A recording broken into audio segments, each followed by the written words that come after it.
Goswami actually is making one very wonderful point, that devotional service is a continual process from one's previous life. And he substantiates by saying that the devotional service is, previously it has been established that devotional service is Amrita, devotional service is eternal. So whatever one executes, whatever devotional service one renders, never goes to waste. It always remains there. The benefits of devotional service, no matter how insignificant it is, will always remain in the credit of the performer. And it will continue from life after life. Now how that will continue? Will it become manifest right after birth? When will it, say, the results of one's previous life's advancement, when will it manifest? When will it manifest? The moment he begins the process. Which begins again in contact of a devotee. When one comes to the spiritual platform, then he'll make a very quick advancement, as if very soon he'll come to the highest, to the point where he left. For example, say in this life, say the goal is to reach the ceiling. Now in this life one leaves his body at this level of advancement. Then when he begins his spiritual life in his next life, where will he begin from? He'll begin from this point. And that's why it will appear that that person made a very quick advancement. Because he is already advanced from his previous life, therefore he just comes to that point very quickly. And from this point, he will keep progressing onwards. The next life he comes up to this point, then, and leaves his body. What will happen? Will he have to start from the scratch? Although he'll start from the scratch, so to say, but very soon he'll reach this point. That's the point that Rupa Goswami is making.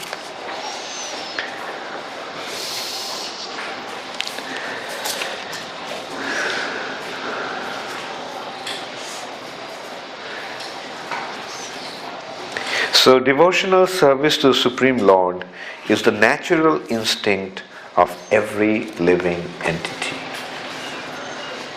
This tendency to render devotional service to the Lord, or tendency to believe, in simple words we can say, the tendency to believe in God is there in every living entity. The more advanced one becomes, the more aware he becomes of the Supreme Personality of Godhead. So this consciousness, though lying dormant in those who are materially contaminated, is found in every living entity, and when purified, this is called Krishna consciousness. Then he is making the point about sadhana bhakti. The sadhana bhakti, although the first stage of devotional service is sadhana bhakti, but by sadhana one cannot achieve devotional perfection. Sadhana is necessary, but the sadhana is simply to bring him, sadhana is simply to arouse the dormant Krishna consciousness that is already there in him. That's why the sadhana. It's not that by sadhana one will achieve devotional service. Nitya siddhasya bhavasya, that nitya siddhasya bhavasya, nitya siddha is eternally there. And that by practice that becomes manifest. Now, Krishna consciousness cannot be aroused simply by practice. Actually, there is no such practice. When we wish to develop our innate capacity for devotional service, there are certain processes which, by our accepting and executing them, will cause that dormant capacity to be invoked. The dormant capacity will become manifest. Such practice is called sadhana bhakti. It's one statement, there is no such practice. Yeah. But we are doing practice. No? Yeah. That means the devotion, actually there is no devotional service in practice as such. The real devotional service is not achieved by practice. But by practice, what is happening is that our devotional tendencies are becoming manifest.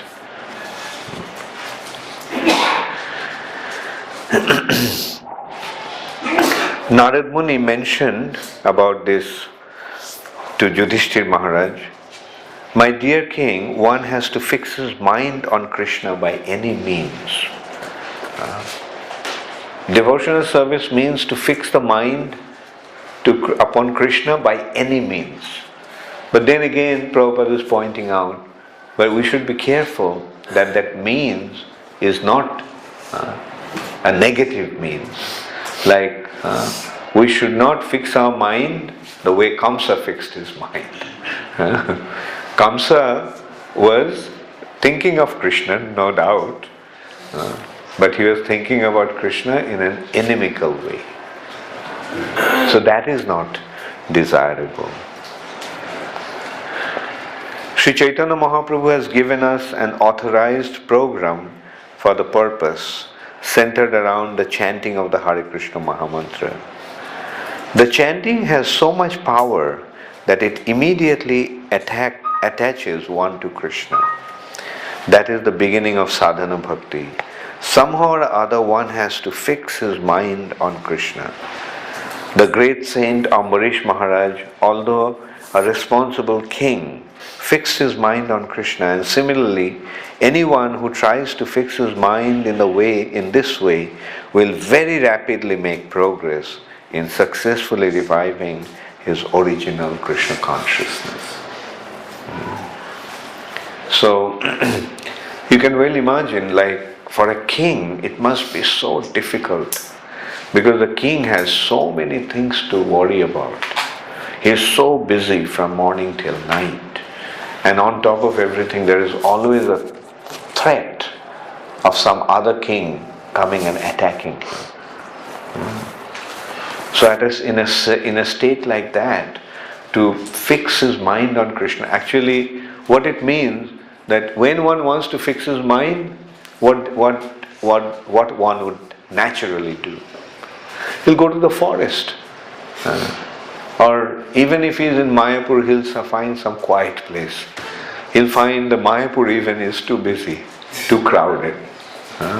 He'll find a solitary place. Generally, that is how one would try to think about the Supreme Personality of Godhead. But Ambarish Maharaj, living in a palace, surrounded by so many people, few hours every day are just spent on just listening to complaints. A king actually had to have a court assembly, and he would give darshan.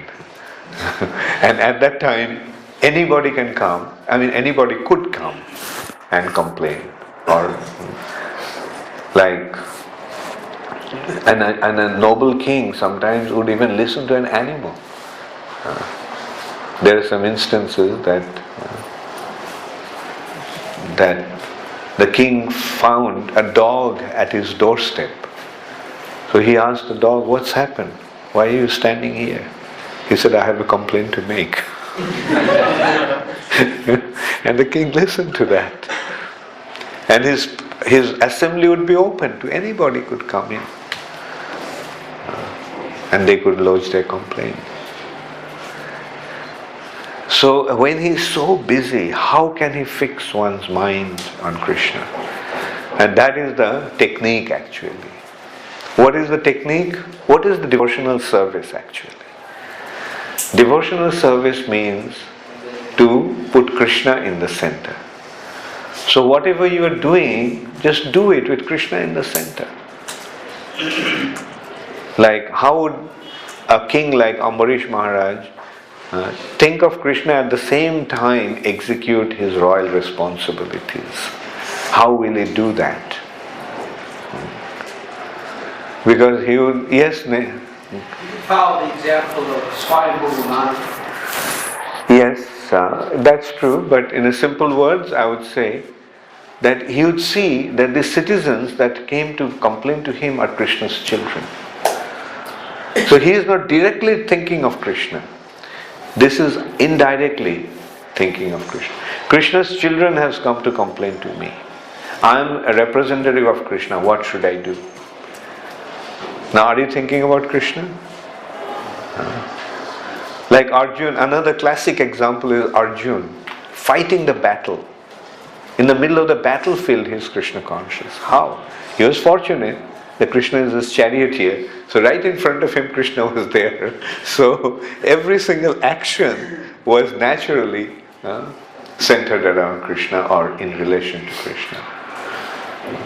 But often we are not that fortunate to be that Krishna conscious. But then again, it is not that difficult also, because with Arjun, Krishna was there, driving his chariot, standing right in front of him. And with us, Krishna is there in our hearts. And he is driving the chariot. I mean, we can give him the rein of the chariot of the body.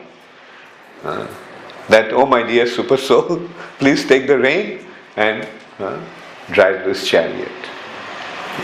The chariot of the body. Yes. King Ambarish had this process to see Krishna in his what we call the kingdom. But for us, I'm asking if we try to find out one process to remember Krishna in our daily engagements, that our mental proposal should be corrected by the spiritual master. To make sure yes, the beginning is there. It begins with the spirit listening to the instructions of the spiritual master. That is how it begins. Yeah. And then it will become more and more, Krishna will become more and more prominent in our life. You see, ultimately we can think in terms of two ways. Either with our body in the center or with Krishna in the center. Conditioned life means seeing things with the body in the center. Right? For example, that we see something and we feel very disgusted, very repulsed. Say we see some dirty things and we immediately repulsed to that. On the other hand, we see something and we are immediately attracted to that. Now what is the cause of that attraction and repulsion? Our sense gratification, our senses. Things that are conducive to our sense gratification, we are attracted to that. Things that are detrimental to our sense gratification, we are repulsed to that. So that means we are relating with the body in the center. But similarly, we can reverse the situation and put Krishna in the center. Seeing things in the light of Krishna. As I said, like a king, how would he meditate upon Krishna in that way? Then he had to drop all his royal responsibilities. But what is he doing? He is seeing, oh, these citizens are Krishna's children. This kingdom is Krishna's kingdom. I am Krishna's representative. now I have to take care of Krishna's kingdom and Krishna's children. So, on behalf of Krishna, I have to make these arrangements. So that is Krishna consciousness. Yes, you have a question? Maharaj, are you saying in the sense that we can remember Krishna by remembering his energies? Or be not by seeing things in relation to him. In relation to him. Like Bhagavad Gita, many chapter talks about that when we see the sunshine is coming from Krishna, taste Right. of water and Right. that you Right. Maharaj. Yeah, I mean, it depends what you mean by Krishna's energy. Like sunshine is naturally Krishna's energy, but what about the living entities? Superior energy. Superior energy, but it's better to see that they're Krishna's, it's more personal to think that they're Krishna's children. Like seeing things as energy is rather impersonal.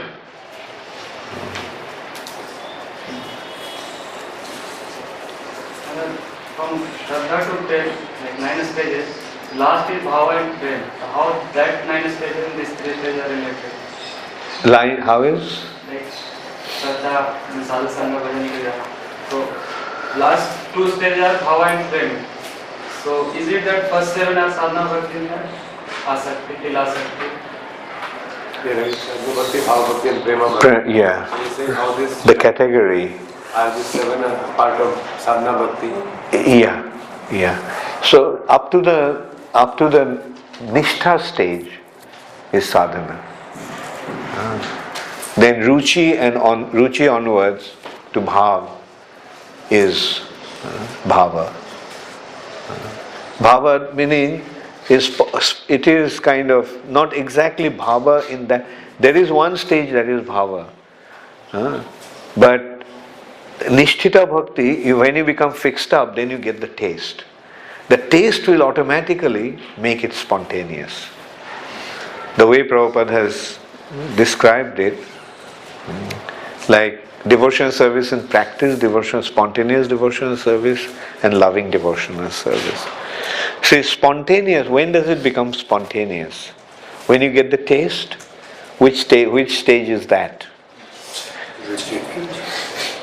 The ruchi is the Adau Shraddha, Sadhu Sangha, Bhajana Kriya, Anartha Nivritti, then Nishtha, Ashakti, Ruchi. So it is gradual, it's not just from one step, it's just jumping onto the next. But ultimately, bhava is transforming into prem. Like in Madhurya Kadambini, it has been described, bhava has been described as the flower of devotion, and prem is the fruit. So now is the flower that gradually transforms into the fruit. Right? It's one is transforming into another, gradually. Maharaj, here in Nectar devotion, this sort of sadhana bhakti has 2 parts. One is Vaidhi bhakti, and one is Raga bhakti. So can we It is not exactly 2 parts. It can be also seen as 2 branches. It's not that Vaidhi Bhakti will give rise to Raganuga Bhakti. Not necessarily, generally not. Because it's a different thing altogether in a way. But at the same time, without Vaidhi Bhakti, one cannot begin his devotional service. Devotional service is rendered through Vaidhi Bhakti. Like it can be, like actually Prabhupada is describing it as a gradual from Vaidhi Bhakti to coming to the Raganuga Bhakti. But when we go deep into Raganuga Bhakti, then we can see that there are 2 branches onto it. There are 2 branches. But at the same time, the Vaidhi Bhakti, Raganuga Bhakti also will be a result of Vaidhi Bhakti. Now, good point actually, because that's the mistake that some people make nowadays. That they think that they'll jump into Raganuga Bhakti rejecting Vaidhi Bhakti. But that is not desirable. Rather, the scripture says that devotional service rendered without the vidhi or rules and regulations of the scriptures will simply create a disturbance. Utpataiva kalpate. So, devotional service must be executed in Vaidhi Bhakti. Although one may be in that. Actually, what is the catch here is, at least I'm talking about for the mass. If somebody is already very advanced, then he can go straight to Raganuga Bhakti. Right? And as a matter of fact, some of Mahaprabhu's associates were like that. They were just spontaneously into the rag.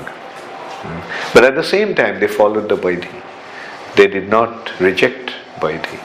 But when we are talking about the mass Raganuga Bhakti,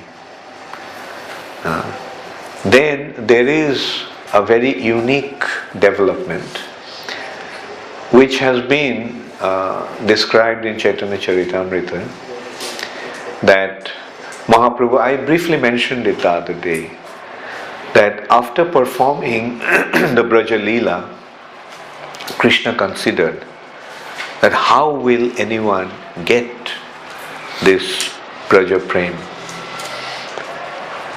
Because one will render service unto me through Vaidhi Bhakti. And by following Vaidhi Bhakti, when he'll achieve perfection, he'll go to Vaikuntha. So Vaikuntha is one area, Vrindavan is another area. From Vaikuntha you cannot go to Vrindavan. Right? So how will anyone ever have access to Vrindavan? Now he displayed his Vrindavan Leela, so naturally he wants living entities to come to Vrindavan Leela. But how will anyone have access to Vrindavan Leela? Therefore he decided to come as a devotee. And the catch is here. You serve the Supreme Personality of Godhead through Vaidhi Bhakti, you'll go to Vaikuntha. You serve the Supreme Personality of Godhead as a devotee through Vaidhi Bhakti, you will end up in Vrindavan. You get that point? So the way to enter into Vrindavan is by serving the Supreme Personality of Godhead as a devotee, following the rules and regulations of the scriptures. Because Vaidhi Bhakti must be there. Because otherwise it will simply create a disturbance. Like we are seeing nowadays, like some people are saying that come to me, I will give you the real stuff. In ISKCON you are just practicing Vaidhi Bhakti. I'll give you Raganuga Bhakti. But ultimately what's happening? Their spiritual life is destroyed. Those innocent people are simply being misled by some unscrupulous individuals. But now consider what Prabhupada gave. What did Prabhupada tell us? Just serve Chaitanya Mahaprabhu. So Vaidhi Bhakti to Chaitanya Mahaprabhu is how? So Vidhi means following the rules and regulations of the scriptures, instructions of the scriptures. So how Chaitanya Mahaprabhu has been instructed to be worshipped in the scriptures? Sankirtan. Jaggai Sankirtana Praya. So you serve Chaitanya Mahaprabhu through Sankirtan. That is the Vaidhi Bhakti.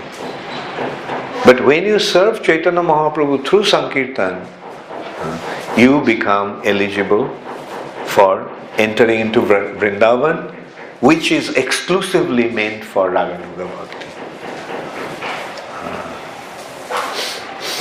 Right? Okay, now let us come to that point, that how it is becoming Raganuga Bhakti. What is the meaning of Raganuga Bhakti? The Braja Bhaktas, the devotees of Vrindavan, are Ragatmika Bhaktas. Rag means love.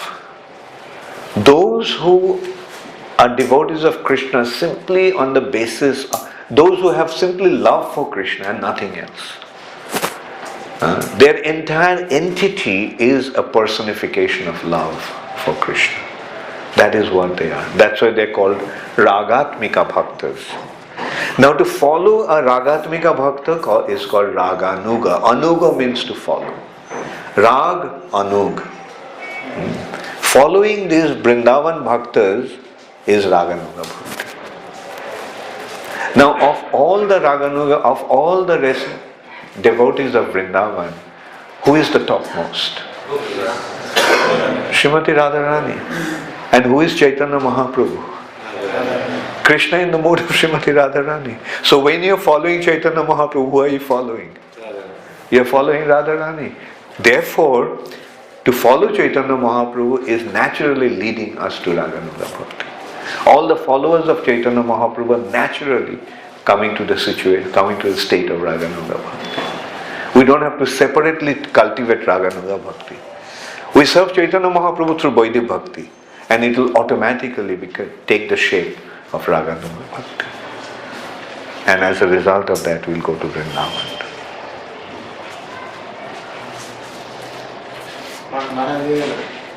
Prabhupada mentioning that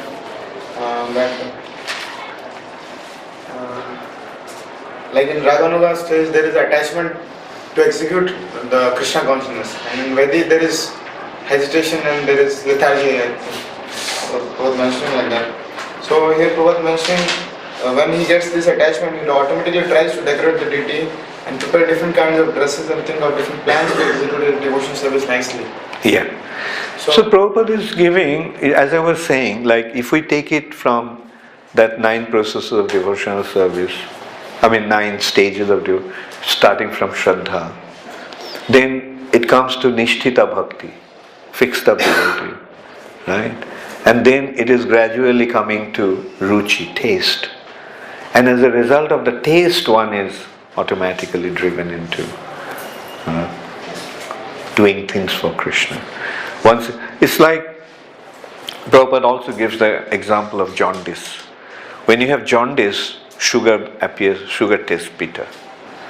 But when the jaundice is cured, then what will happen? The sugar will taste sweet. Do you like sweet? Yes. Will you take sugar? You'll be forced to get, you'll be compelled, you'll be naturally driven to taste the sweets. So our conditioned state is a disease stage. And when the disease is cured, then there will be automatically an attraction for the sweet taste, rasa. But in the ultimate sense, at the beginning of the thing, Prabhupada is giving that understanding. But the thing is, when you come to Chaitanya Charitamrita, then we get to see, or when you go into deeper concept of Raganuga Bhakti, the real identity, real meaning of Raganuga Bhakti, then it becomes clear that how Prabhupada will explain that later on. Now Prabhupada is actually pointing out as a spontaneous devotion service. When devotion becomes spontaneous, when you got the taste and you want to spontaneously want to do it. That is 24 hours. Yeah. 24 hours, you will wish that there were 48 hours. Yes, Atul Krishna Prabhu. Maharaj, your explanation is very clear that by serving Mahaprabhu in Vaidhi, then we get entrance into Vrindavan. Yeah. But my question is, Rupa Goswami, who's establishing the mission of Chaitanya Mahaprabhu, why is he presenting this, as 2 different processes and teaching about Raganuga as a separate thing? Yeah, it's not actually saying a separate thing. What he is actually saying, that when you reach certain height, then you'll automatically be doing these things. This is and the scriptures ultimately is like a milestone. You see, milestones are giving an indication that you are progressing. The milestones are not really making you move on towards the progressive path. The progressive path is one thing, and this, like, oh, I'm on the right track. So last time stone I saw was 14 and now it's 15. So in this way you keep on progressing. Like, as this point has been made clear in this scale, in the previous statement, that just by practicing devotional service, you cannot make spiritual advancement. The spiritual advancement is another thing altogether. It's not a matter of practice. It is something that is there inside, and it will automatically become revealed if the process is executed properly. And an example can be given, like, look at a light bulb. The switch is on, the bulb, there is light there inside the bulb, but unfortunately there is a black paint, a coating of black paint on the surface of the bulb. Will there be any light? So that's what is happening to us. The light is there, so it's only a matter of scraping the black coating off the bulb, then the light will automatically shine.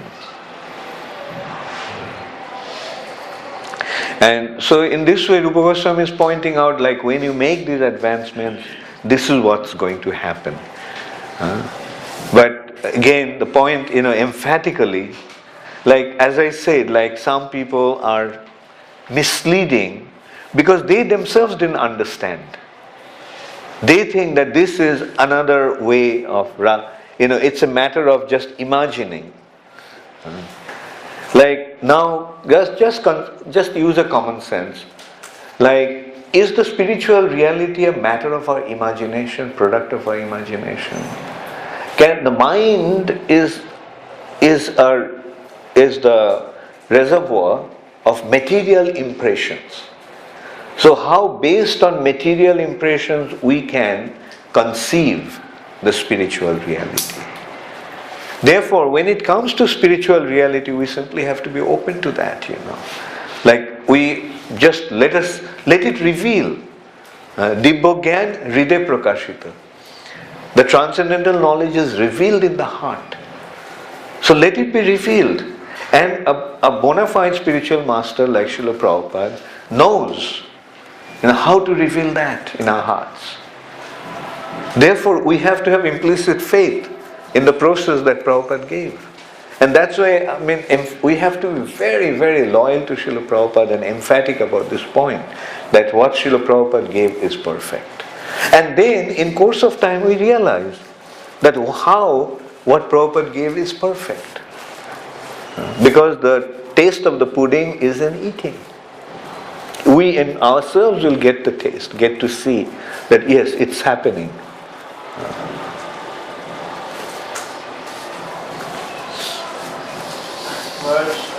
There's a different stage of bhakti. Then after nishta there's ruchi. So that's translated as taste. But my question is there not taste already before then? There's some taste, but not full taste. The taste buds are just about experiencing something, but not that full relish of it. How is that full relish? Like, symptoms of that? The symptom of that, the more you get, the more you want to eat. The more you eat, the more you want to eat. So we gradually experience that. So that's why I was saying, like, you'll feel that 24 hours is not enough. Not only you'll become engaged 24 hours a day, but you'll feel, oh, I wish there were 48 hours. So in the stages. And the same point is that you will feel that just 2 years are not enough. I wish I had millions of years to hear the holy name of the Lord. I wish I had millions of tongues to chant the glory of the Lord. That's what Rupa Goswami is saying. Tunde tandavini bitonite tin tundavali lambhai. Karna krodo karambini ghatayate karnar budem kuspriham. That when this holy name dances on the tip of my tongue, I wish to have millions of tongues. When the holy name enters through the passage of the ear hole, I wish I could have billions of ears. Yes.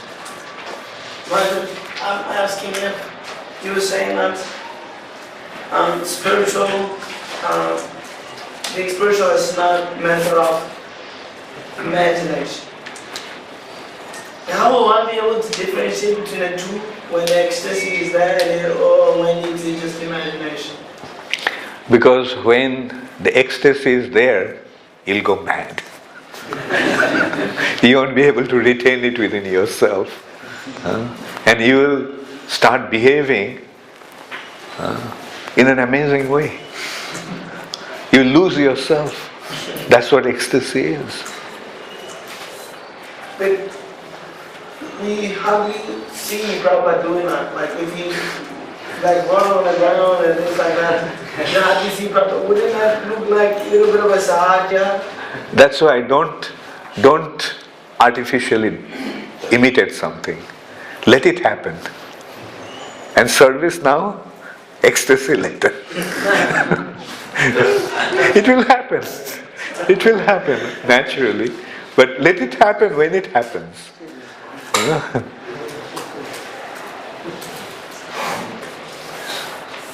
Yes. There are so many injunctions or rules and regulations we are following in the Vedic Bhakti. So it may be seen that there is gradual taste which is coming after years of practice. So one may have tasted some of the limbs of Krishna consciousness, or all the limbs automatically taste comes at one time, or it's like for some limbs it comes when we are focusing.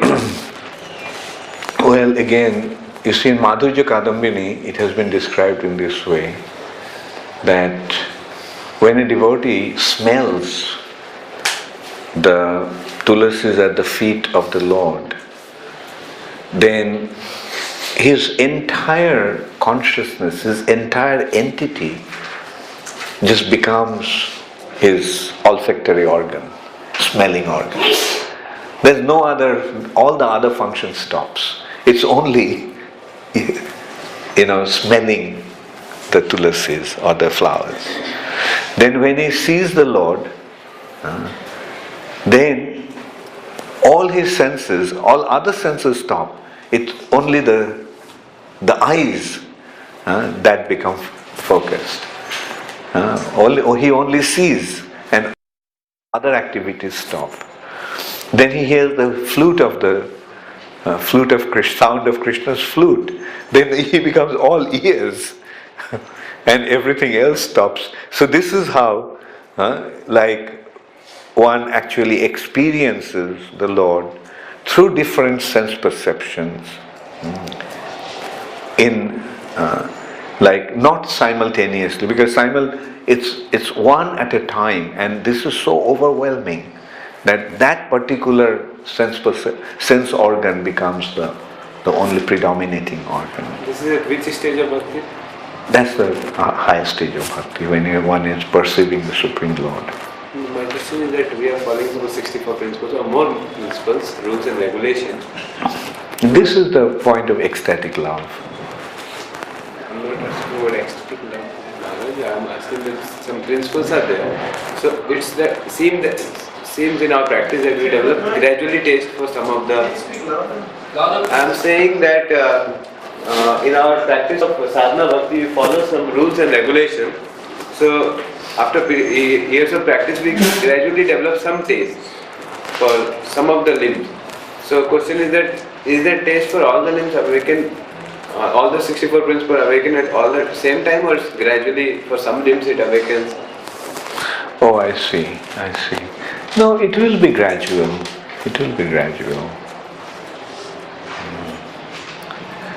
And then again, this is not something that we can intellectually grasp. Let's follow the process and let it happen. Because these are certain things that cannot be really expressed through words properly. It means simultaneously Vaidya and Raganuga will go. Yes, Yes, and the thing is, they say that even the Uttamadhikari Bhakta, who is in the Prema stage, he will still practice Vaidhi Bhakti for the benefit of others. Because he is an Acharya, he is setting an example, unless he is an Abadhuta.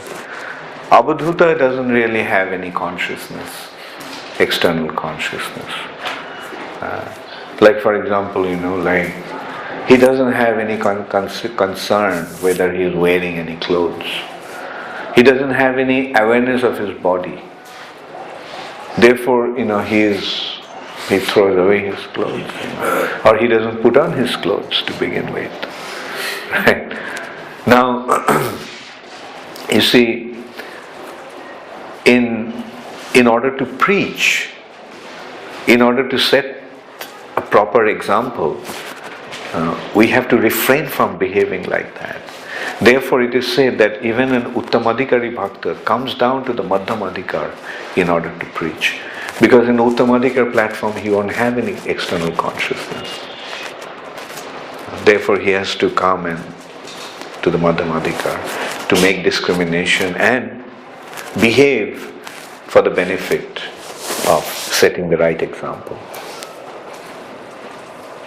Yes?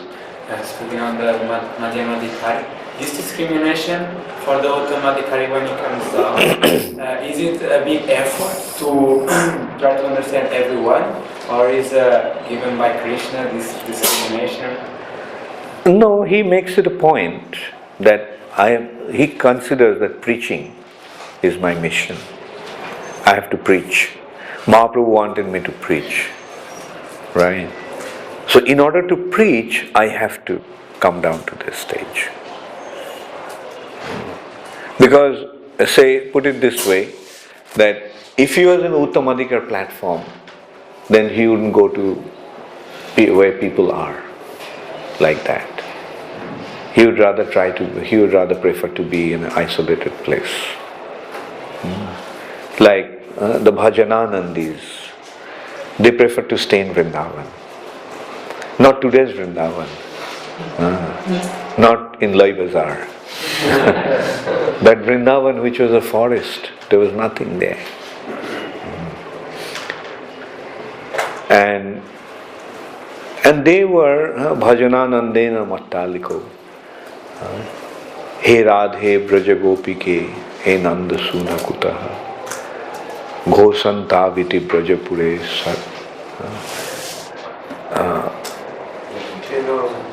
Khedai Mahabhiyu Bhalo. So you see, like that kind of mood, you cannot display in public. Right? People don't understand. And they'll think that you are mad. So that's why you see they are not actually coming into, and when they come to public, when they come to people, then they try to behave themselves, restrain there. And especially when they have to preach, like, you have to get involved with their activities, chastise them. These are not really desirable activities for Uttamadhikari. But, he comes down to the Madhyamadhikar platform for the sake of establishing Krishna consciousness, or for the sake of giving them Krishna consciousness. Yes, Gita Nagari? You were mentioning how by worshipping Sri Chaitanya Mahaprabhu through Vaidhi Bhakti, then one will automatically develop Raganuga Bhakti with Lord Krishna in this age of Kali. Not automatically, when he achieves perfection. When he achieves. Yeah. So my question is that you see different types of devotees in ISKCON, and I know some devotees, for example, where it's only Vrindavan, and they don't. If you say, "Why don't you come on over to the Mayapur side?" It's like, no, only Vrindavan. I don't want to go to the Mayapur side. Or they might not exactly say it like that, but the general mood is like that. And then I know some other devotees, it's only Mayapur. And I don't want to go to the Vrindavan side.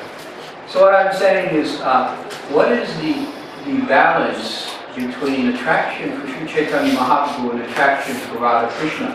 Is somebody who's really attracted to Radha Krishna, will he back off from his attraction for Chaitanya Mahaprabhu, or do they simultaneously happen? Yeah, see, the balance is ISKCON. They're in ISKCON in Vrindavan, others are in ISKCON in Mayapur. Right? And ISKCON is the wing of Sankirtan movement, the mainstream of Sri Chaitanya Mahaprabhu's Sankirtan movement. So just by being in ISKCON, you are in Mahaprabhu's Sankirtan movement. Right? You may not go out and distribute books as such in Sankirtan. You may not directly give it out, but there are some indirect services that is enhancing the Sankirtan spirit. Like for example, in an army, not that every member of the army goes to the front line and fight the battle. There are cooks, there are nurses, there are doctors, there are clerks, there are electricians. Now, they are not fighting the battle. The cook is simply cooking the food, right? The nurse is just taking care of the wounded soldiers and so forth. But when the battle is won, everybody gets the credit. So that's the advantage we have in being in ISKCON. ISKCON is fighting the battle. ISKCON is spreading Krishna consciousness all over the world. And just by being a part of ISKCON, we are getting the benefit.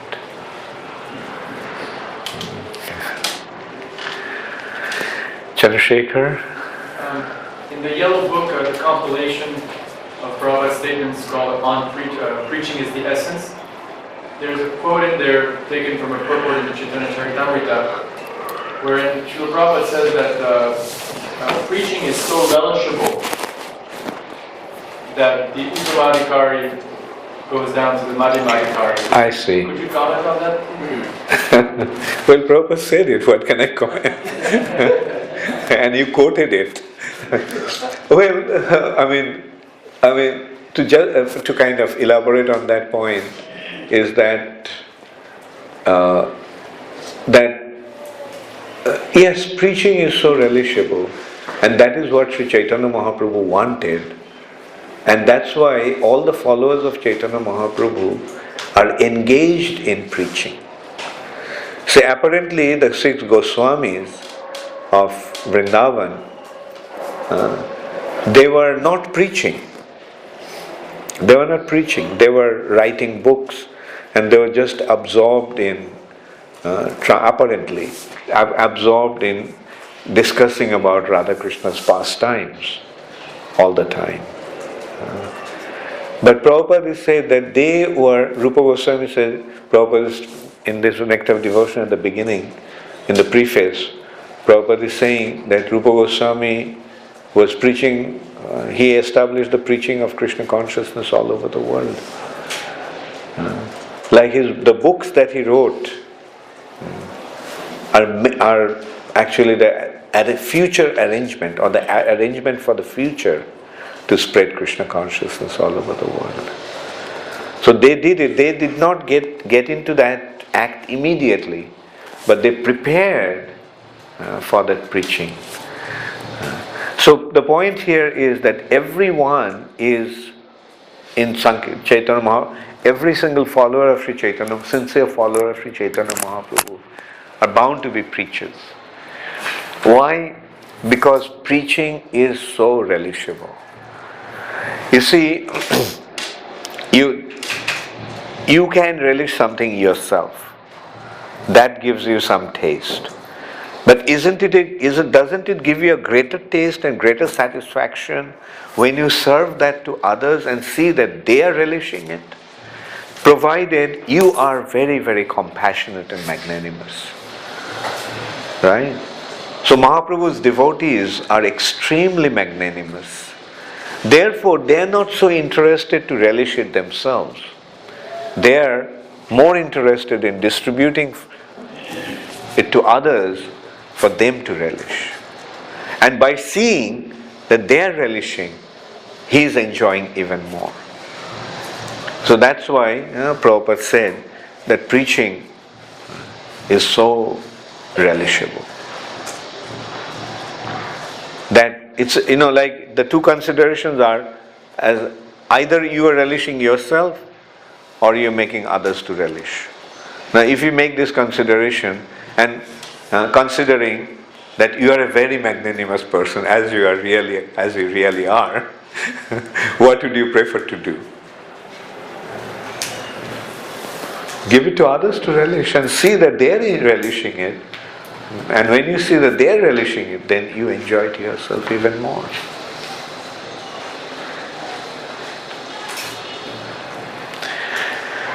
So, any other question? There are quite a few questions. I couldn't even cover one page out of 25 that I have today.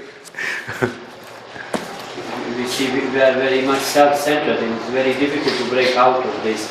And then, but how much preaching can help? Actually, we look for others. This is maybe way how we go out from ourselves. I couldn't get the point actually. How much preaching can help that we go out from ourselves? How much preaching can help to go out? We are very self-centered, like on ourselves. Yeah. We are first, and then we forget what is our Krishna. How much preaching can help us to go out from ourselves, from self-centered mentality. Yeah. You see, ultimately it is all a matter of joy, relishing joy. Because jivas, all the jivas, the motivating factor behind whatever he does is ananda.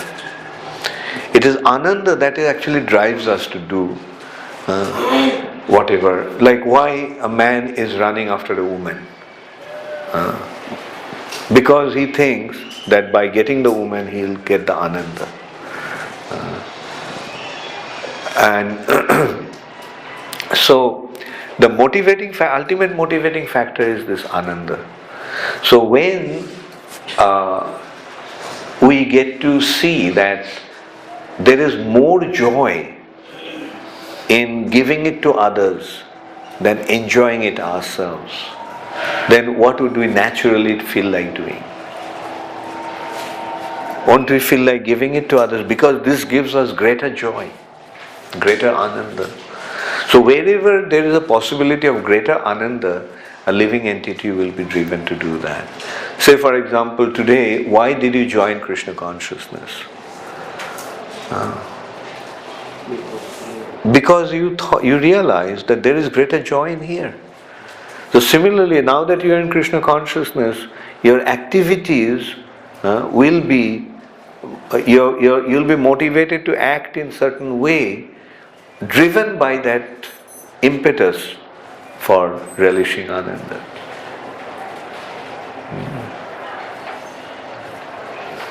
You said one statement which I couldn't understand, that if you serve Supreme Personality of Godhead. Maybe you can say it louder for everyone's benefit, as they were saying. You said one statement that if we serve Supreme Personality of Godhead in Vaidhi Bhakti, we will go to Vaikuntha. But if we serve Supreme Personality of Godhead as a devotee, then we can get Vrindavan Bhakti. So, He'll go to Vrindavan. We'll go to Vrindavan. So, Chaitanya Mahaprabhu, as a devotee, we are worshipping, because of which we can go to Vrindavan. Or it's like Supreme Personality of Godhead. So, this is especially for Chaitanya Mahaprabhu, or whenever Lord comes as a devotee. Is it only for the case of Chaitanya Mahaprabhu, or whenever Lord comes as a devotee? In which incarnation the Lord came as a devotee? I am Chaitanya Mahaprabhu. So, only Sri Chaitanya Mahaprabhu. And not only that, you see, the main point here is Chaitanya Mahaprabhu came, Krishna came, assuming the mood of Srimati Radharani, which is the Vrindavan mood, right? Ragatmika Bhakta. Therefore, by following Chaitanya Mahaprabhu, we are automatically coming to the path of Raganuga Bhakti, because we are following the mood of it. So, following a Ragatmika Bhakta Now we are in Chaitanya Mahaprabhu, we are seeing him behaving like Radharani. Now when we come follow Radharani, how will we follow her? Following her the way she is behaving. Right? I mean, what is she doing? She is simply displaying her love for Krishna. So that becomes the attractive feature for us to follow her. Okay, the last question and then I'll give a 15 minutes break. Some hazy understanding about something I had heard. I heard that if somebody has developed taste for chanting, serving the devotee and preaching, then he will achieve perfection in Chaitanya Mahaprabhu's and he will enter into Chaitanya Mahaprabhu pastime. And from there he will transfer to Vrindavan pastime. So what is the progression? What is the progression is like this. It has been displayed by Chaitanya Mahaprabhu to Ramananda Roy. You see, Ramananda Roy at the ultimate stage, in place of Sri Chaitanya Mahaprabhu, he saw Radha Krishna. So when one achieves the perfection of serving Sri Chaitanya Mahaprabhu, he will actually see him as Radha and Krishna. So when you are seeing Radha and Krishna, where are you? Vrindavan. So that is how one gets his entry to Vrindavan. so like spiritual world? There is a Chaitanya Mahaprabhu pastimes going on. Like when perfection is achieved in that sense. Yeah. Mahaprabhu's pastimes are there in spiritual sky also, eternally, in Golok Navadvip. Yes. They have not yet achieved the ultimate perfection there. The thing is simultaneous. Those who are in Mahaprabhu's pastimes, they're also in Radha Krishna's pastimes. They will be simultaneously doing That, I don't know. I have to go there to see it myself. I don't. So the thing is, intellectually at least, what from the scriptures, what we understand is that those who are devotees of Chaitanya Mahaprabhu, as we mentioned, they will be elevated to spiritual Navadvip in Chaitanya Mahaprabhu's eternal pastimes in the spiritual sky. And those who have achieved that perfection, they will also have access to Vrindavan. Now how and when they will have the access, that we have to find out when you go there. But is the qualification of like entering into Chaitanya pastime is this true, Maharaj? The qualification? Just surrender. That's the only qualification. Surrender to Chaitanya Mahaprabhu and the rest will happen. So I'll give a little break now.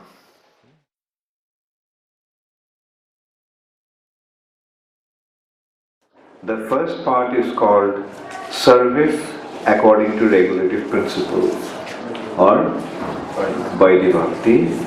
Another part of Sadhana Bhakti is called Raganuga Bhakti.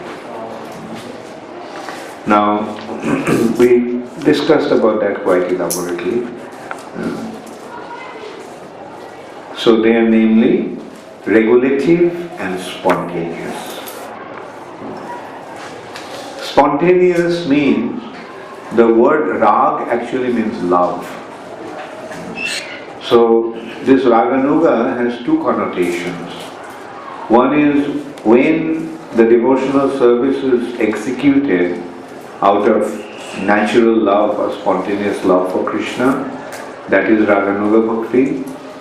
And the other consideration of Raganuga Bhakti is to follow one of the associates of Krishna in Vrindavan, like the gopis of Vrindavan or cowherd boys of Vrindavan or Krishna's parents in Vrindavan. So the ultimate consideration of Raganuga Bhakti is actually this following one of the residents of Vrindavan. Like yesterday, Atul Krishna Prabhu brought up a point that Lakshmi Devi could not get entrance to Vrindavan. Now, we can see when she approached Narayan and expressed her desire, what did Narayan say? Take shelter of Gopi. That you have to take shelter of one of the gopis. So the only way to enter into Vrindavan, even for Lakshmi Devi, is by taking shelter of one of the residents of Vrindavan. So that is why it has been defined, it has been described that Raganuga Bhakti is the way to enter into Vrindavan. Vaidhi Bhakti, Vaikuntha, Raganuga Bhakti, Vrindavan. Here this Raganuga Bhakti means the following a Ragatmika Bhakta. And who is a Ragatmika Bhakta? Krishna's intimate associates of Vrindavan are the Ragatmika Bhaktas.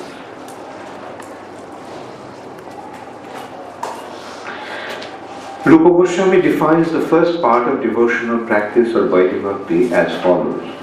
When there is no attachment or no spontaneous loving service to the Lord, and one is engaged in the service of the Lord simply out of obedience to the order of the spiritual master or in pursuance of the scriptures, such obligatory service is called Vaidhi Bhakti.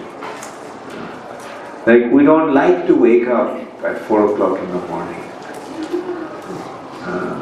But Srila Prabhupada wanted us to. Our scripture says that we should attend Mangalarati at Brahma Muhurta. So we have to do it, although we don't want to do it.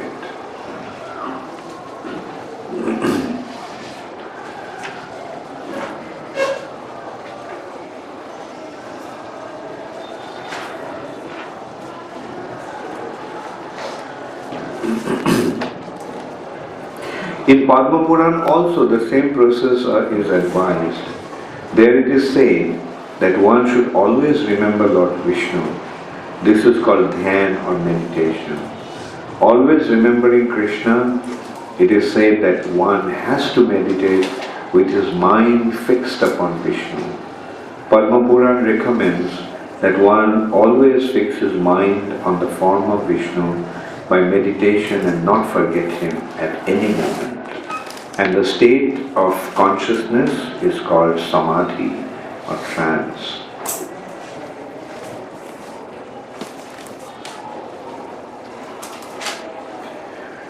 When there is an order from a superior about doing something, there is simultaneously a prohibition.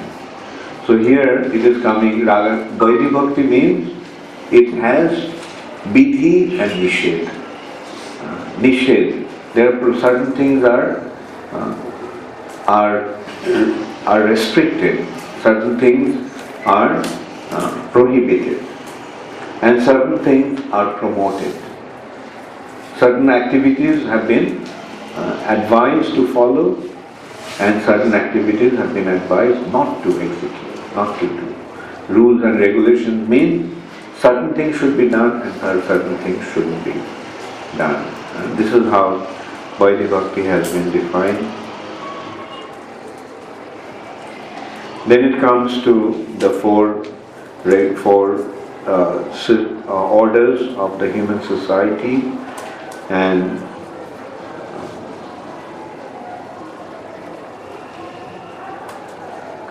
it has been pointed out that irrespective of those orders or those divisions of the human society, everybody is eligible to render, or everyone must, here it says, everyone must be engaged in in devotional service to Krishna. And the perfection of all his beauty is how the Lord is satisfied with such activities.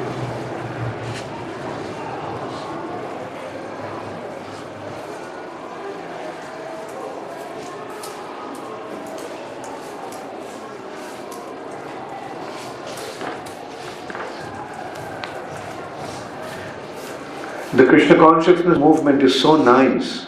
There is no need of even designating oneself Brahmana, Kshatriya, Vaishya, Shudra, Brahmachari, Grihastha, Vanaprastha, Sannyas. Let everyone be engaged in whatever occupation he now has. Simply let him worship the Lord by simply let him worship the Lord by the result of his activities in Krishna consciousness. That will adjust the whole situation, and everyone will be happy and peaceful within this world. In Narad Pancharatra, the regulative principles of devotional service are described as follows. Any activity sanctioned in the revealed scriptures and aimed at the satisfaction of the Supreme Personality of God are accepted by saintly teachers as the regulative principles of devotional service. If one regularly executes such service unto the Supreme Personality of Godhead under the direction of a bona fide spiritual master, then gradually he rises to the platform of service, of serving in pure love of God. So then we go to the next chapter, the eligibility of the candidate for accepting devotional service. So this is describing how by the association of a saintly personality one becomes attracted to Krishna and becomes involved in Krishna consciousness. So the beginning of Krishna consciousness is the association of a devotee, or it can be described as the mercy of a devotee. Brahmando Brahmite kono bhagyoban jeev Guru Krishna prasade pai bhakti lata bij. While traveling in this universe, some fortunate soul gets an opportunity to come across, gets an opportunity to receive the seed of devotional service by the mercy of Guru and Krishna. So first the devotee and then Krishna. Because unless and until we come across a devotee and understand the importance of Krishna consciousness, the benefit of Krishna consciousness, we won't be able to receive it. So the first consideration is the devotee.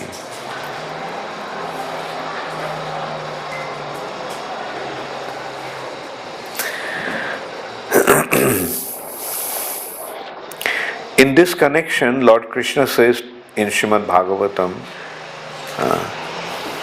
my dear Uddhava, only by exceptional fortune does someone become attracted to me. And even if one is not completely detached from fruitive activities or is not completely attached to devotional service, such service is quickly effective. Devotees may be divided into three classes. The devotees in the first or uppermost class is described as follows. He is very expert in the study of relevant scriptures, and he is also expert in putting forward arguments in terms of those scriptures.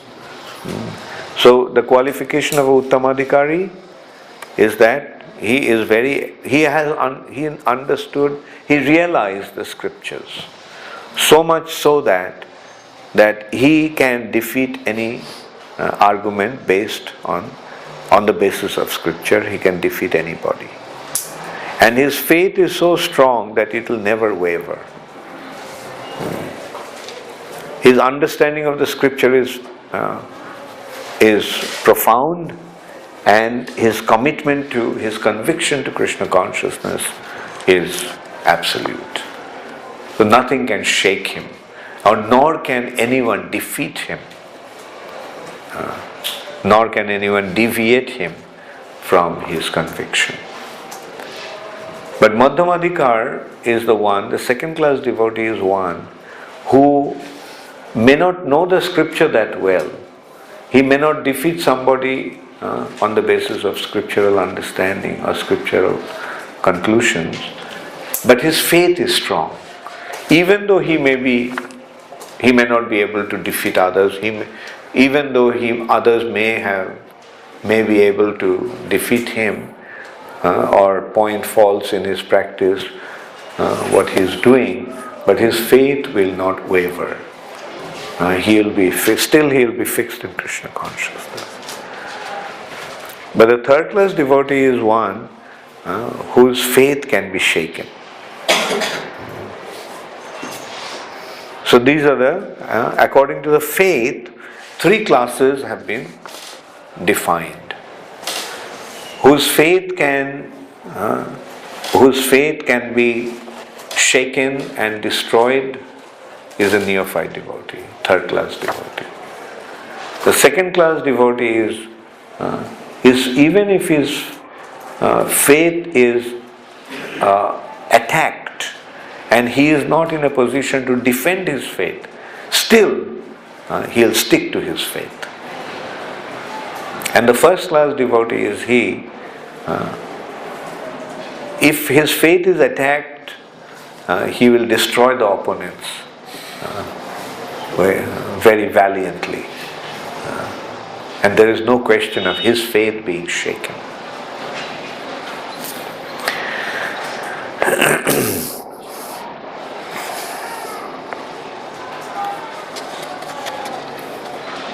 The second class devotee has been defined by the following symptoms.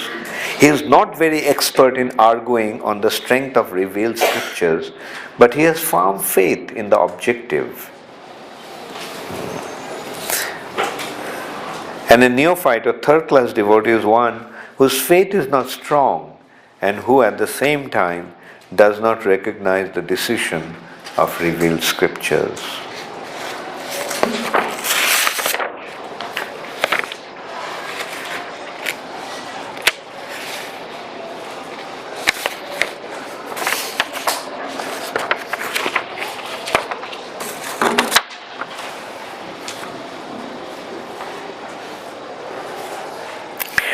So then Rupa Goswami pointed out that the pure devotion is free from the desire for material enjoyment and desire for liberation. That is the symptom of pure devotion. Srila Rupa Goswami therefore compared possessing these bhukti and mukti desires with being influenced by the black art of a witch. In both cases, one is in trouble. Bhukti means material enjoyment, and mukti means to become freed from material anxiety and to become one with the Lord.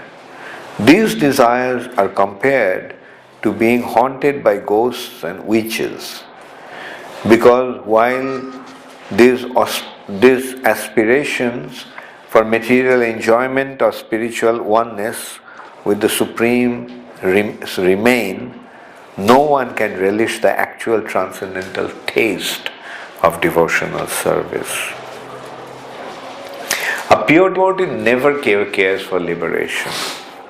Lord Chaitanya Mahaprabhu prayed to Krishna, "My dear son of Nanda, I do not want any material happiness in the shape of many followers, nor immense opulence in wealth, nor beautiful wife. Nor do I want cessation from material existence. I may take birth many times, one after another, but what I pray from you is that my devotion unto you may always remain unflinching." So the only prayer of a devotee is that he never deviates from the path of devotion, that his devotion remains always unflinching.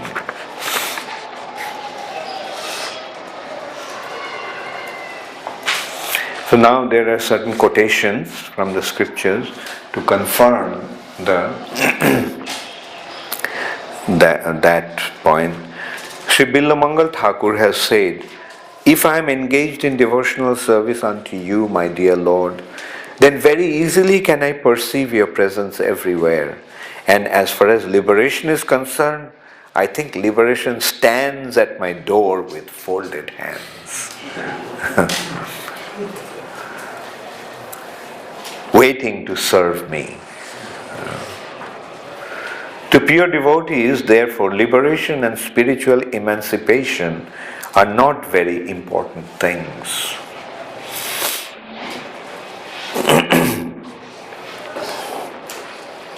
Kapil Dev has advised his mother Devahuti as follows: My dear mother, my pure devotees are charmed by seeing my different forms. The beauty of my face, the structure of my body, so enchanting.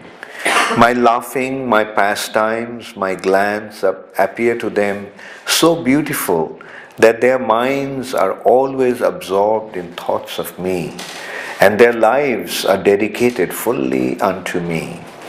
Although such people do not desire any kind of liberation or any kind of material happiness, still I give them a place among my associates in the supreme abode.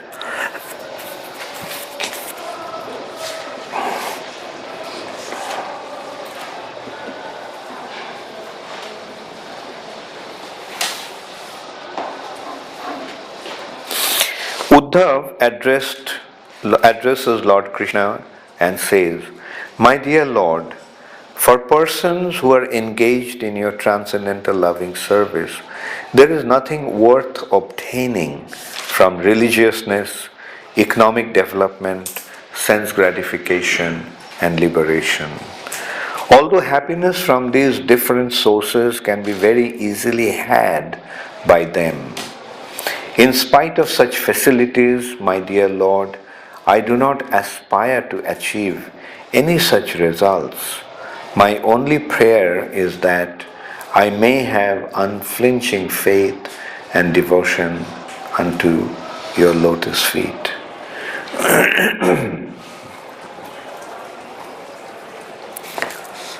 A similar passage appears in the 3rd canto, 25th chapter, verse 34.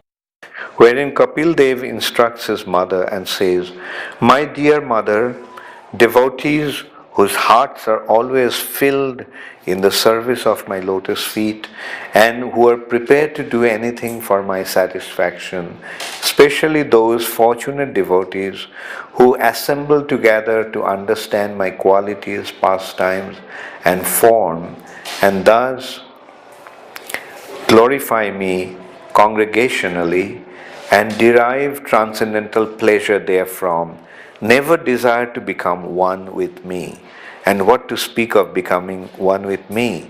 If they are offered a post like mine in my abode, or opulence like mine, or even personal association with me with similar body features, they refuse to accept because they are satisfied simply by being engaged in my devotional service. So,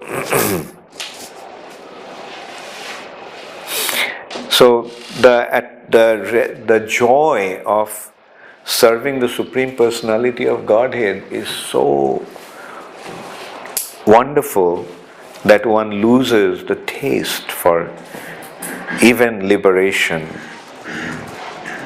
even association of the Lord in the spiritual sky, even the same position as the Lord in the spiritual sky.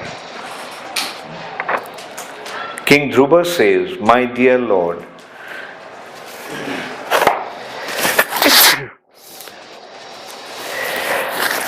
sorry, Dhruva Maharaj says, My dear Lord, the transcendental pleasure derived by meditation upon your lotus feet, which is enjoyed by pure devotees, cannot be approached by the transcendental pleasure derived by the impersonalist through self-realization. So the impersonalist cannot even imagine what kind of joy the devotees experience by being in his personal association.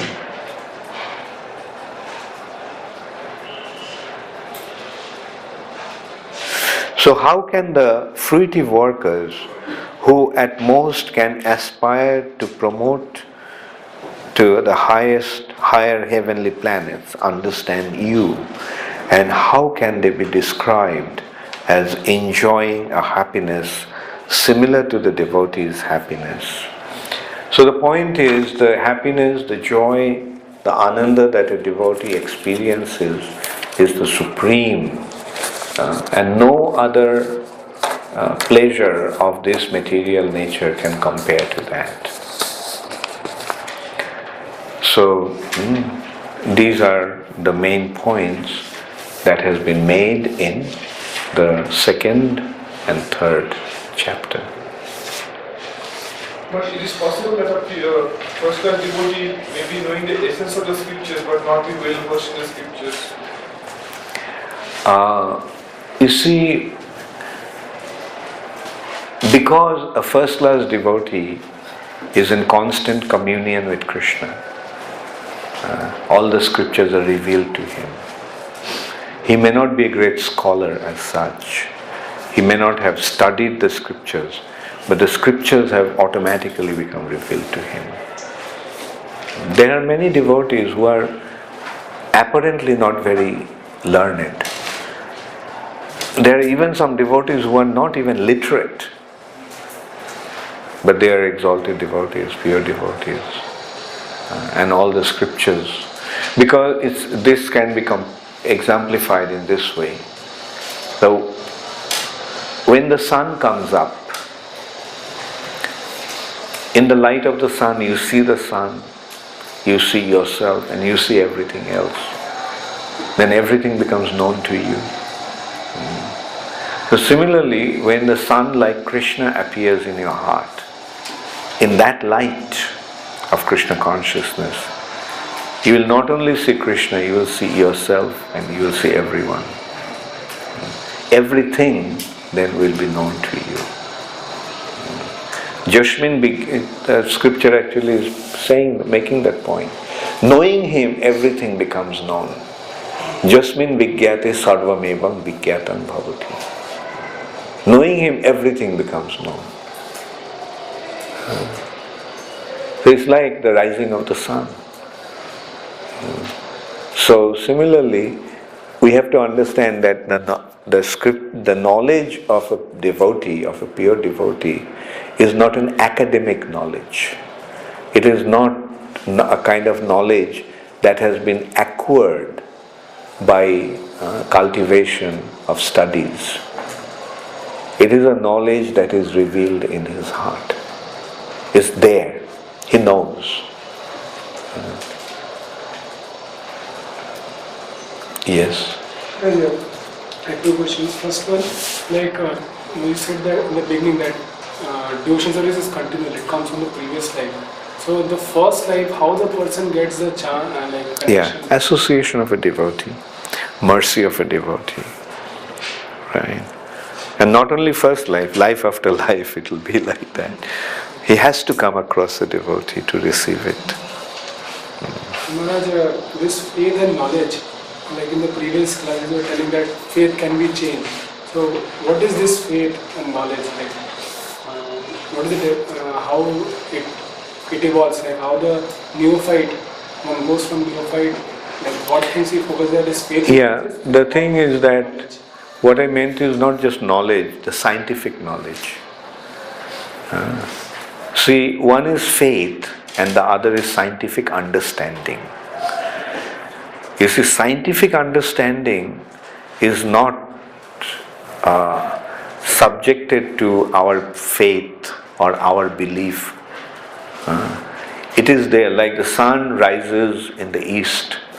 Whether I believe it or not, the sun will always rise in the east.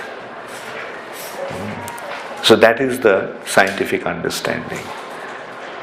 Whereas the faith is, like I believe because I've been told, or this is my religion is telling me to believe. That's why I believe. That's the difference. Yes, I'm Atul Krishna Prabhu. Maharaj, what type of jnani is it that's being referred to by Prabhupada in this third chapter when he says that without being elevated to the position of a jnani, one cannot stick to the principle of worshipping the Supreme Personality? Yeah. Prabhupada actually is quoting that verse or translating that verse. Bahunam janmanam ante jnanavan mang prapaddate. There are different levels, the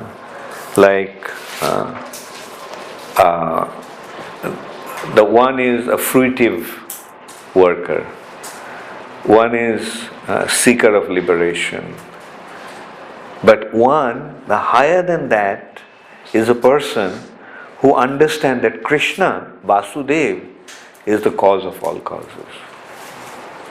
So that unless and until one comes to that platform, one cannot actually accept devotional service wholeheartedly.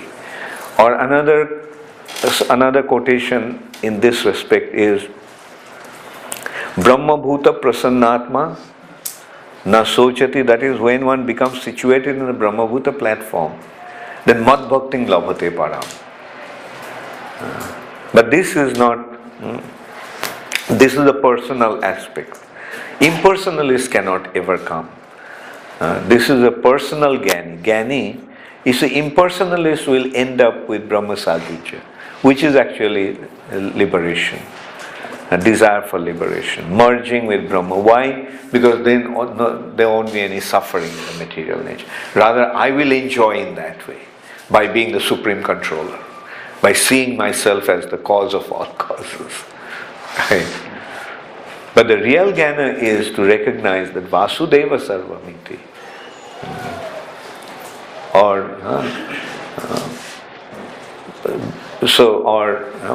being situated in the Brahma Bhuta platform, then Sama Sarvesu Bhuteshu Mad Bhakting Labhate Param.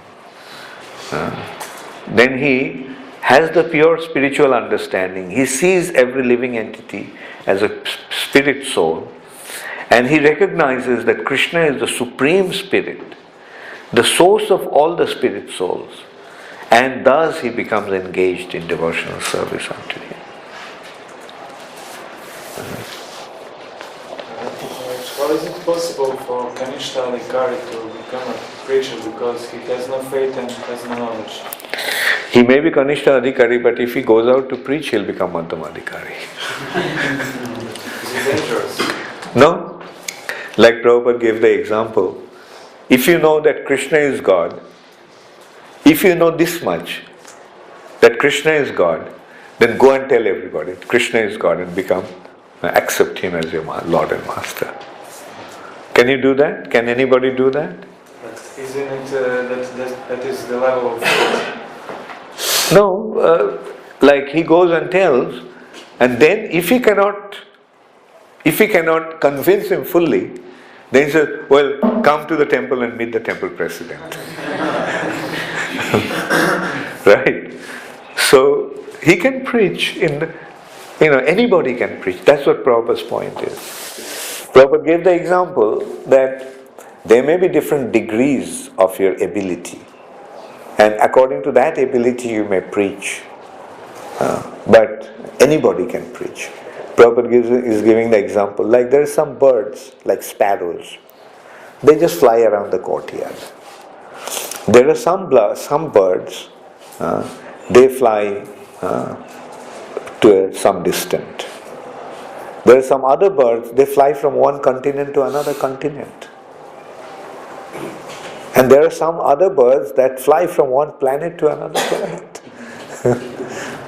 So similarly, there are different types of preachers. Some will preach around their house. Some will go from one place to another and preach. Some will go from one continent to another continent and preach. And some will go from one planet to another planet to preach. But preach you must. Yes. Another question. on page 31, there is a statement. Without becoming pious, no one can come to devotional service.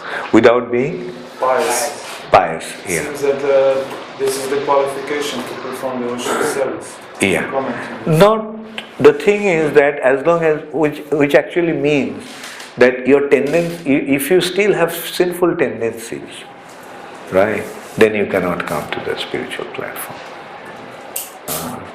That means one has to be free from sinful activities or tendencies for sinful activities, which means sense gratification, right?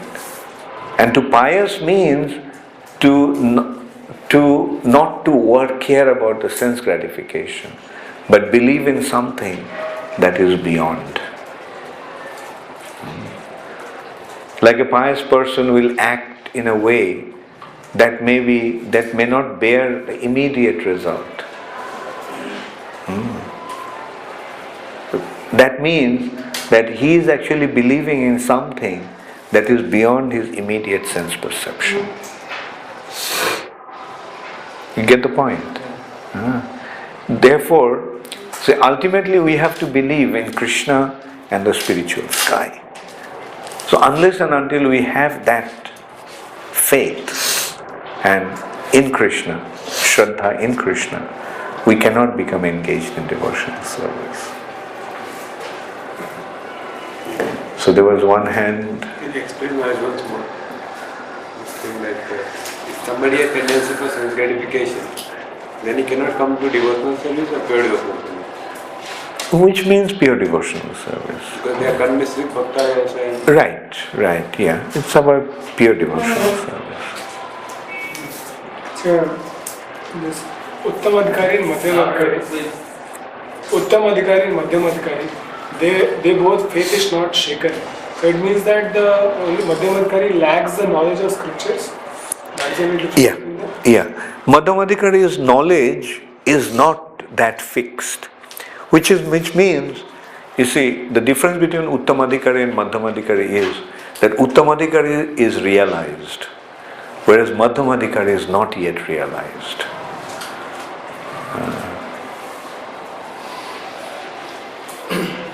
Maharaj, the second stage or Madhyamadhikari is told here as the one who has firm faith in the procedure of devotional service unto Krishna. So, my confusion is two-way, whether all the preachers come in the category of Madhyamadhikari, or then the neophyte stage, there is the highest category in the neophyte stage is Jnani. And Jnani stage is one who has realized that his spiritual that is also very high stage in neophyte. Yeah. So, See, the point is that to be in Madhyamadhikar platform, the only qualification you need is to desire to give it to others. That's the only qualification. And whatever you have, give it. This much, give it. If you have this much, give it. The giving is that qualification, the ability, the desire to give. all Madhyamadhikari. Yeah. Therefore, even a neophyte devotee can be a Madhyamadhikari devotee. And in this respect, Prabhupada is saying that ISKCON is actually meant for Madhyamadhikari devotees, because it's a preaching mission. So everyone in ISKCON is meant to preach, directly or indirectly. Does it mean, Maharaj, that we come across the stage of neophyte and That will be there. But yeah, there will be neophyte Madhyamadhikari, Madhyamadhikari, and Uttamadhikari, Madhyamadhikari. Right? I mean, in that sense, there will be a degree of advancement. To clarify that point, actually, Prabhupada once gave, you see, Prabhupada's secretary was Shamsundar Prabhu and Mother Maluti, his wife, and they had a little daughter, Saraswati. So, I think it was in Delhi, some important person, maybe a minister or someone, came to see Srila Prabhupada. And while the person was waiting, Saraswati, who was only about 4 or 5 years old, just kind of there talking to that person. Like that, she was there, and this man was having some exchanges with her. And Saraswati asked the man, "Do you know Krishna?" The man kind of, in a joking way, said, "No, I don't know Krishna." Then she said, "You don't know Krishna? Krishna is the Supreme Personality of Godhead." And so Prabhupada, when he heard about that, he said that, see, in Krishna consciousness, even a little child can preach to a big man. You don't know Krishna? Krishna is the Supreme Personality of Godhead. So at least that, if that much conviction you have, go out and tell people that, and that will work. You don't know Krishna? Krishna is the Supreme Personality of Godhead. That is preaching.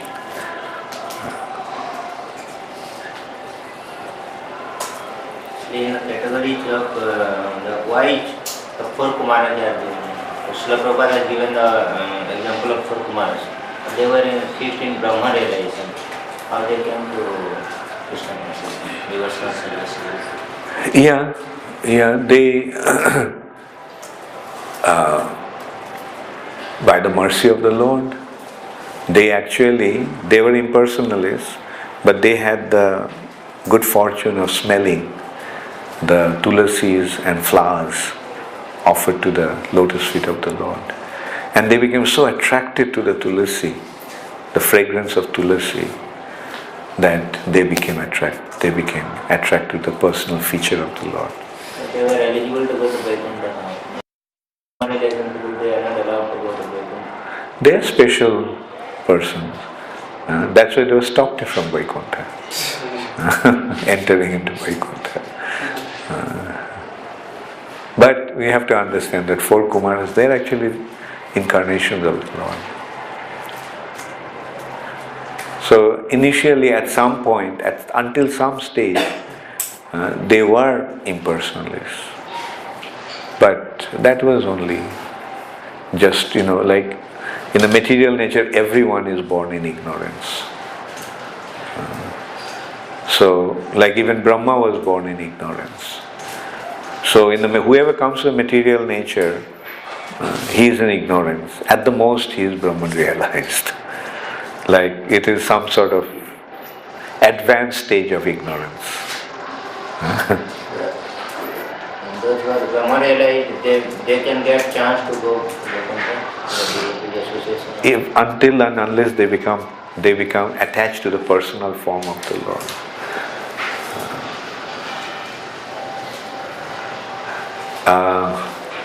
How many questions should I take? 1, 2, 3. Okay. Maharaj, in the chapter is named eligibility of the candidate for accepting devotional service. So what I could understand is that initially is saying that we must be attracted basically, and through the association of devotees. So what I can understand, that is the qualification for rendering or coming to devotional service. And later, Rupa Goswami Prabhupada is coming to the point that for rendering pure devotional service, one must be free from any fruitive desire. Like he mentions 4 types of neophyte, out of which all have some material motives. Yeah. Only Jnani is situated at spirit, soul level, and he understands that Krishna. So his relationship is without much material desire, etc. So eligibility of the candidate initially is referring to accepting devotional service, and then later is developing to the stage that for accepting pure devotional service, eligibility is that one must be free from the bodily consciousness of life, desire for material sense gratification. Yes. Is that? Yeah. Right. Yes. Who is a first class devotee? Is it necessary that he will be only situated in the Madhurya with the Lord, or in other rasas also he can be situated? No, he can be. Like for example, in Vrindavan there is somebody in Sakharas, the cowherd boys. They are in Sakharas. They are not only devotees; they are eternal associates of the Lord. Sometimes Shukla Goswami is telling that the Madhurya is the topmost of the 5 rasas. Yeah, but it is also said that whatever is one's mellow, he considers that to be the highest. Jar je rosh hoy, সেই সর্বোত্তম, তটস্থ হইয়া বিচারিলে আছে তারতম্য. If you look at it from the marginal point, then you can ascertain that some are higher and some are lower. But whatever is one's own mellow, he thinks that's the highest. Like for example, those who are in Sakkharas, they are not competing, oh, why I'm in Sakkharas? I should at least have Vatsalyaras, right? No, the Sakkharas are thinking, that's the ultimate thing for me. The parents are thinking, this is the ultimate thing for me. And the gopis are thinking, this is the ultimate thing for me. Because that is what they want. The cowherd boys are excited. They're thinking that this is the ultimate achievement of the existence, to have Krishna as their friend. They're not deciding as Sakkharas and Vatsalyaras. They're thinking that Krishna is my friend and that's all I know. One is a devotee of Lord Chaitanya Mahaprabhu. Then what rasa he is related to? Chaitanya Mahaprabhu's devotees are generally related to him in Dasaras. Mahaprabhu is served in Dasaras, and that relationship will lead to Sakha Vatsala or Madhurya in Vrindavan. Serve Mahaprabhu in Dasaras, he will end up in Vrindavan in Sakha Vatsala and Madhurya. His associates, like that, we see Krishna's various associates are there in Madhurya and other states. So who are Mahaprabhu's associates? With the Mahaprabhu, what kind of person they are? Yeah, all the Mahaprabhu's associates, they are somebody in Krishna's pastimes in Vrindavan. They have their roles in, say for example, Sarup Damodar is Lalita, Ramananda Rai is Vishakha, Nityananda Prabhu is Balaram, Advaita Acharya is Mahavishnu, Gadadhar Pandit is Radharani, Narad Muni is Shivash, or rather Shivash is Narad Muni, Murari Gupta is Hanuman, Sukadev Goswami is a parrot of Krishna in Vrindavan. Yeah, so last question. Maharaj, in Bhagavad Gita, in various places, in purports, Prabhupada says that this Krishna conscious feeling is so easy and nice, anybody can take up to it at any time. And we have also seen when Prabhupada went initially to US, many of the hippies and the drug addicts also took up this movement. Whereas here in this chapter, we saw that certain minimum pious activities are required for a person to come to devotional service. So how do we understand this? Prabhupada said that I have created your pious activities. So Prabhupada has created their pious activities. Not only theirs, ours as well. What qualifications do we have? This Krishna consciousness is rare for even Lord Brahma. So what is our qualification? Just Prabhupada's mercy. Okay, last question. Maharaj, yesterday you were telling that Jagai Madai's rasa got changed. But when they were shown, given darshan to Lord Chaitanya, they were like he showed them. I didn't say rasa got changed. I said that they got elevated to Vrindavan. From the gateway to Vaikuntha, got elevated to Vrindavan. Now they are in Vrindavan. Huh? They are now in Vrindavan. Yeah, they are in Vrindavan, they are also in Navadvip.